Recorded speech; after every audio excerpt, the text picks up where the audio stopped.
Hello and welcome back. MC1 Gamer here, bringing you another battle report for Age of Sigmar Warhammer. So this is another game that I had participated in the Escalation League that I am running at the local game store. This is actually at Highlander Games and Comics in Boonton, New Jersey. And this is actually a game against my son. So he brought his ogres, and this is a list that's still up to roughly around 600-ish points. We're going to be starting actually the second tier of this very soon, and that will be bumped up to 825 points with a different scenario. But this is the same scenario as the first game that I posted earlier in the week, and it is the same type of a situation where you have 2 points on the map that you have to, the opponent has to get to the one on your side of the map, and you have to get to the other in order to score. Alternatively, you could kill the enemy general. You get 1 point if you kill the general, 2 points if it's your general that kills the general. So there's other means to do it, but it also, the most important thing is that for a small game around 600-ish points, it's really important to have, a simple game on a 4x4 board, but try to get you out of your comfort zone. So this is a game where you have to hold some kind of unit back to defend, to protect the objective that your opponent's going after, and you have to send some forces forward to battle and attack the objective on your opponent's side. Fairly straightforward and simple.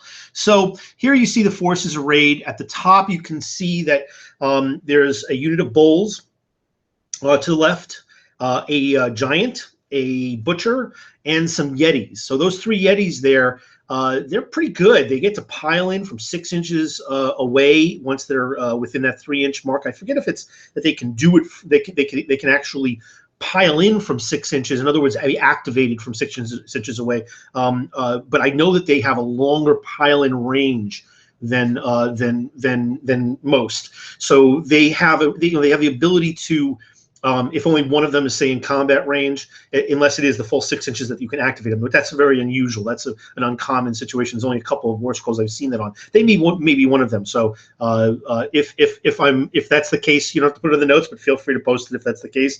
I just don't have it right in front of me. In any case, they do have some nice benefits as a result, and they're pretty fast moving too. And I'm using, I let my son use the werewolf crypt horrors that I've built, which are right around the same size, and they actually kind of look like yetis. And I think I might be using them as yetis for my because I have 12 of them for my Beast Claw Raiders army. But my son has the regular ground pounding ogres, and then we kind of share the Beast Claw Raiders. So he wanted to try out the yetis. So that's his on the right side on the upper. You can see on mine. I don't know if this is my full army here. I have a unit of Blood Knights. My general, who is on it, and it's a Vampire Lord on an Abyssal Terror, and you can see that I have a Necromancer. I think I have somewhere here some zombies. I don't know. I may have gone under on points by accident, but that's okay. All right, so we go to the next screen. Yeah, there's my boy, and there's all the rest of the people playing with their various. We got about, I think, 8 people regularly playing this. It's pretty cool. We have a very flexible league, and I recommend that if you do any kind of escalation leagues, which with the goal in mind to bring in new players that haven't played Age of Sigmar, or maybe veteran players that played other systems like 40K, or in the case of a couple of guys here who have played fantasy but are just getting into Age of Sigmar, have armies that they're going to be looking to convert over, and really, this is a great way to have people gradually build, gradually paint, and get into the game, and then learn the game. Learn just a couple units at a time, 3 or 4 units at a time, and then just gradually add on to that and make for more complex combinations. So really, really good idea if you want to try and promote it at your store, or or if you're trying to support a community, a growing community at any local store that you may be a part of. Okay, so here we go. There's a deployment, and he's got, again, the way we're doing it is maximum 1 monster, at least 1 hero type who's going to be your general, and at least 1 battle line unit. We're trying to emulate what it looks like for some of the Get Started boxes. So that's really where it's at, because it helps promote, obviously, the purchase of a Get Started box. And if somebody just purchased that, they're not going to be out of they're not going to have to go further than the initial series, which is a 3-week period, to get this built and painted up, and then they can prepare for the next stage with any future purchases. So yeah, there's the Yetis. Those are my again, my Crypt Horror werewolves, which work really well as Yetis. They kind of almost look the part. They're not finished painted, but they're far enough along that they can definitely qualify. And you can see that a lot of my printed terrain here, like this Roman arch on the left here. Okay, so some of these pieces, of course, are Battlefield in the Box, so those are not printed, but the dais in the center is. Okay, it looks like I don't have my zombies here. I kind of forget whether or not the zombies actually even were part of this game. So this looks like, I think it's about 220 points for the Blood Knights, 120 for the Necromancer, and then I think it's like 260 for the Vampire Lord. So we're talking about, 480, yeah, 600 even. So I'm about 600 even here. And so I think I might be actually underpowered compared to my son's list. But let's see how this works. There's my Vampire Lord. Now, if you don't know already, if you're new to the channel, my theme is Undead Bretonnians mostly, and I've converted a lot of stuff up. I've made big changes to this model just recently because I put them into the league, and I'm using the old Arcane horse and rider, but obviously with a little Bretonian skew. So turn 1, and that goes to the undead, and I use an ability called Hellish Vigor, which allows you to double the movement of a unit. And that's amazing if it's a unit that's like a flyer or a fast mover, cavalry unit in this case. I cast it with the Vampire Lord. That's his special spell. And I put it on the Blood Knights, who also get a Mystic Shield from the Necromancer. So that is quite effective. That gives them, they have a 10 movement rate base. So now they have a 20 move. So that's going to get them really far across the board. So let's get them on moving. Yeah, there we go. We get them really close. Now I wanted to get these Yetis. I figured, he's got the bulls and the giant on the other side. His butcher is dead center, which is for good reasons. And I just didn't want. I wanted to try and cave in one of these sides so I could sweep around for the objective. Those red tokens, you just barely see them on the left-hand side there, right behind the Roman arch, and then mine is sitting on the dais. You could just barely see a hint of red in the lower right-hand portion of the bottom part of the screen. Those are the objectives. Now, mind you, you have to get within 3 inches of the objectives, and nothing is impacted by if you have an enemy there. But the enemy can try and run out and meet you, preventing you from easily getting in within that 3 inches. That's the whole point. So you got to use some strategy. You can't just be sitting there, camping not moving, because if somebody just gets in with 3 inches for combat, boom, they get a point. So you got to use some thought. You can't just. I wanted people to to have to use a little bit of thinking and a little bit of strategy beyond just I'm going to sit here and wait, or I'm going to run over there and fight. So there we go. So. I'm easily within charge range, but it's not a gimme. It's not a default. But I want to try and wipe out these. I figure if I can get a charge off on these Yetis, I can cave them, and that's going to be a good amount of points because they have a good number of wounds too. So I move up my general, and I want to get him within range. I don't want to risk him just yet. And if he needs to get supported, I'll do so. And if I need to go and maybe check the other units that are going to sweep in perhaps on his turn from the left. Then I have some backup support, but I didn't want to put him in a position where he's easily charged and potentially taken out early because I kind of need him. And I move up my caster, my Necromancer, so they can support as well. So I get in a charge pretty easily, and I think this is after the charge, so I'm easily within the range where I can now pile in, and I do so. I pile in to get everybody in. And I'll wipe them out. So that's pretty much it. First turn of the game, we can get across the board with this great ability, Hellish Vigor.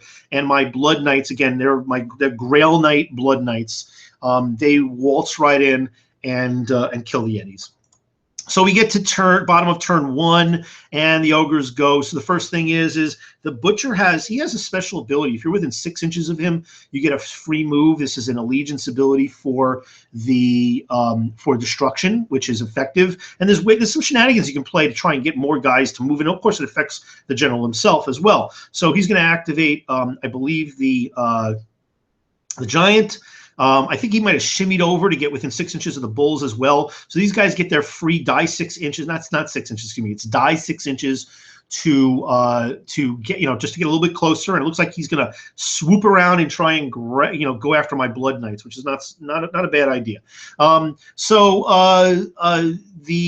bulls looks like they have immunity to battle shock, the command trait that every general has, and he moves over his butcher to sit on this dais, which is considered in cover because it's on a piece of terrain. So he gets an extra plus to his to his saves, and I believe he tried to use the maw. Sorry for the blurry picture, and I only took 1 wound. So the maw is pretty cool. It's a little higher casting cost than an arcane bolt. It does die 3 mortal wounds, but even though I think it's instead of a 5, it's a 7, or maybe it's a 6 is arcane bolt. I forget, but it's a 7. So it's a little harder to cast. But if you get it off on a 4-up, it keeps going. So he has decimated entire units in the past against me using this maw ability. Just with the luck of kid luck when it comes to rolling 4s and then 4s and then 4s and everything one at a time is to die 3 mortal wounds. You can just wipe out a unit, or at least really severely injure them. Okay, so he moves his giant around. So he's stuck. He moves him where he's in a really good rear charge position, and then it looks like he moves his bulls as well. So he's looking to try and get me from get the blood knights from behind.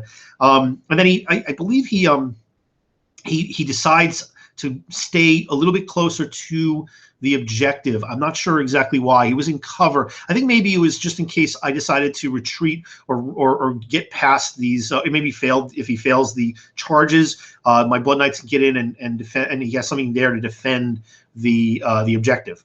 So he gets the charge in on the bulls and as well as the giants. So everybody did manage to get in. These were like, I think like 5s or 6s, maybe even a 7 for one of them, but they were decent enough long, charges distance-wise that they weren't gimmies, but he made them both. So now he goes and he attacks. I think he starts with the giant, which is smart because the giant gets injured a little bit. He loses quite a bit of it. This is a good butt shot of the giant.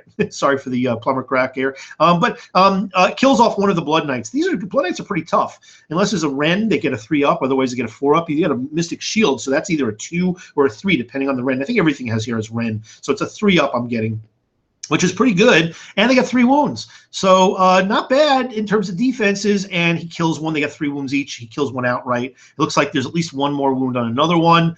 And my attack back, and I try to go after the giant, and I bring him down to 10 wounds, which is not good for me. I wanted to at least get him down to 9 wounds because that takes away at least 1 die from his sweeping club, which is very important. I mean, 3 die 6 attacks, that could really add up, even though only 1 wound each. So then the other blood knights go ahead and attack and kill one of his ogres, and they put a couple wounds on a second ogre.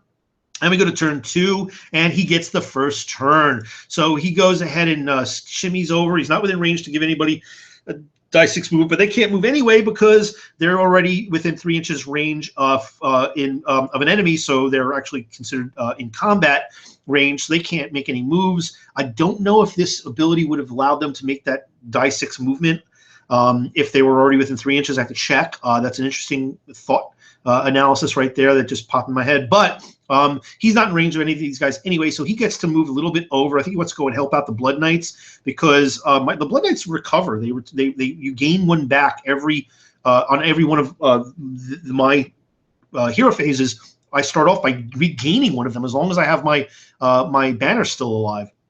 So if you don't kill them quick enough, they start coming back, and they're pretty beefy. They're 3 wounds each. That's pretty heavy, and they can dish out some decent damage, even when not on the charge. They can still do some pretty good damage. So he moves his butcher closer and then charges in. I think he tried to cast the maw again, or maybe an arcane bolt. I forget.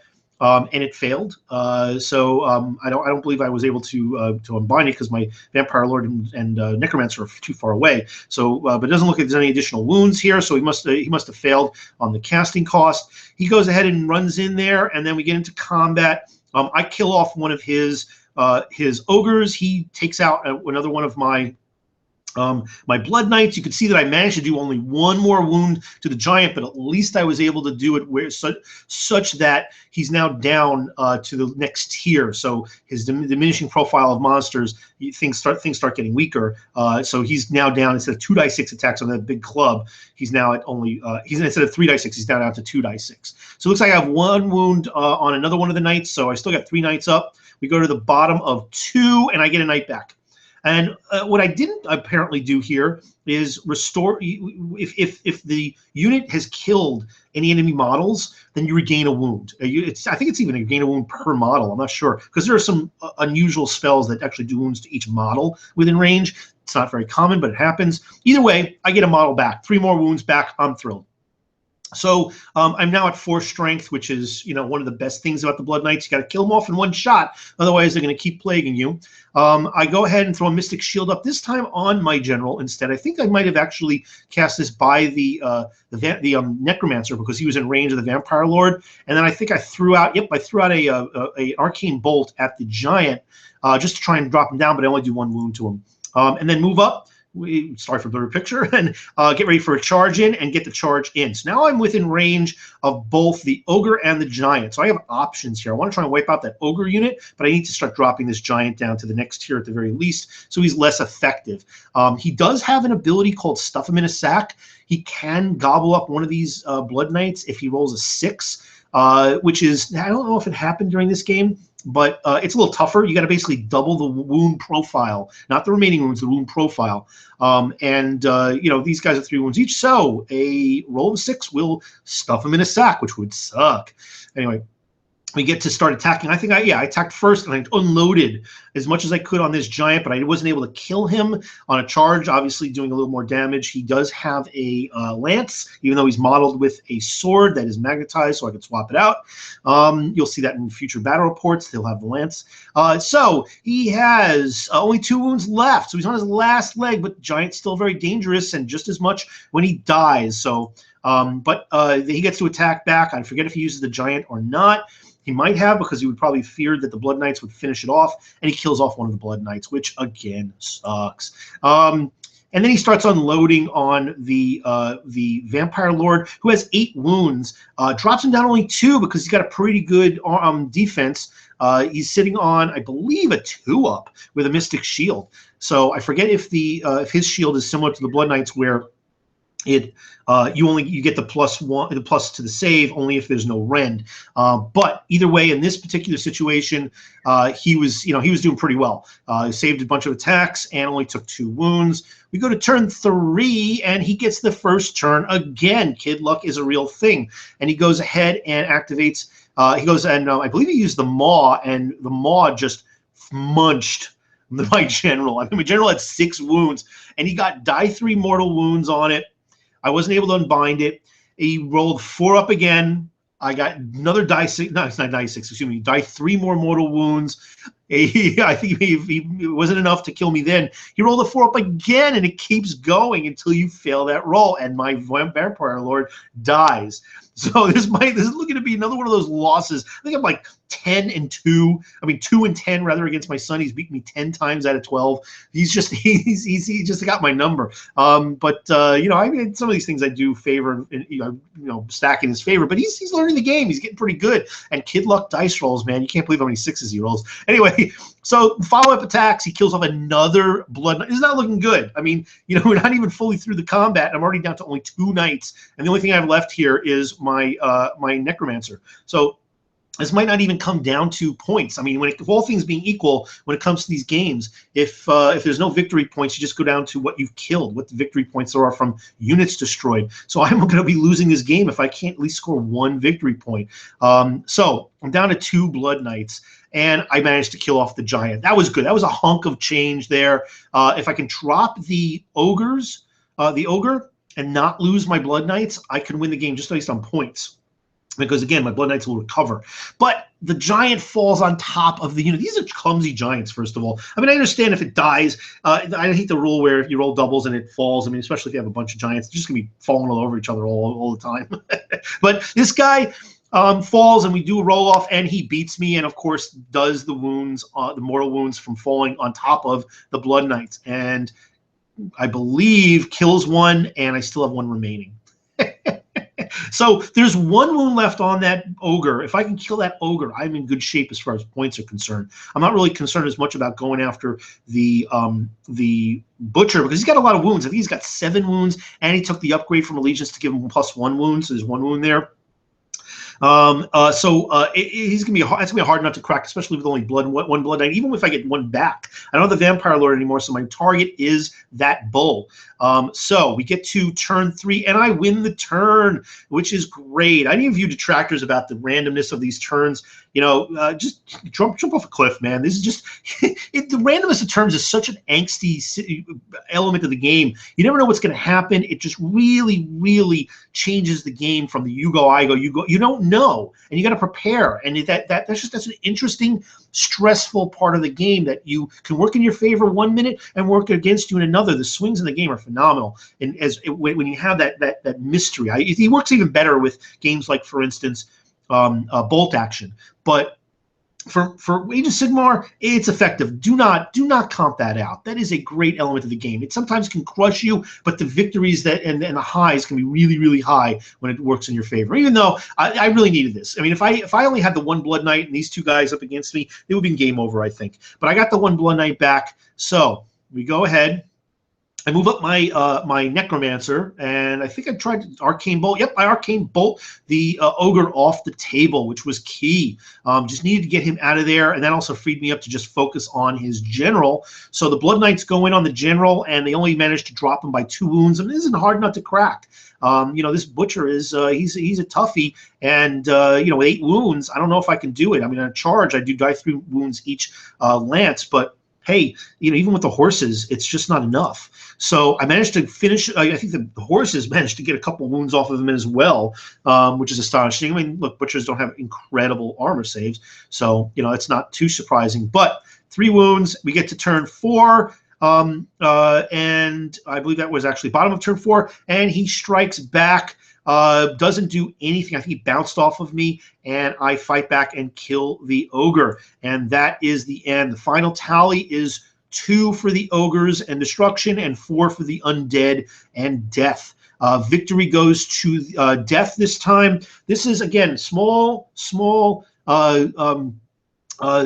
escalation, nothing huge, nothing overbearing for newer players, just getting an idea of the movement rules and whatnot. And I think it's a really good concept that you might want to consider if you're ever doing an escalation league. Just try to work from the starter box rough size. Give yourself a range, because some of the starter boxes actually a little bit more valuable than others. But give yourself, give new players an option to go and buy this really great values of the get started boxes, the start collecting boxes, and use those as the basis, and then just build up a few hundred points each turn. Go to like 800 plus, go to 1,000, then keep moving on up. So there's a unit or a monster or whatnot. And what we do is we allow for swapping only at the tiers that change. So you can drop a unit and you can add a unit, and that gives you a lot of flexibility, because if you drop a unit, you have extra points, and then you can add those points to existing units, grow them.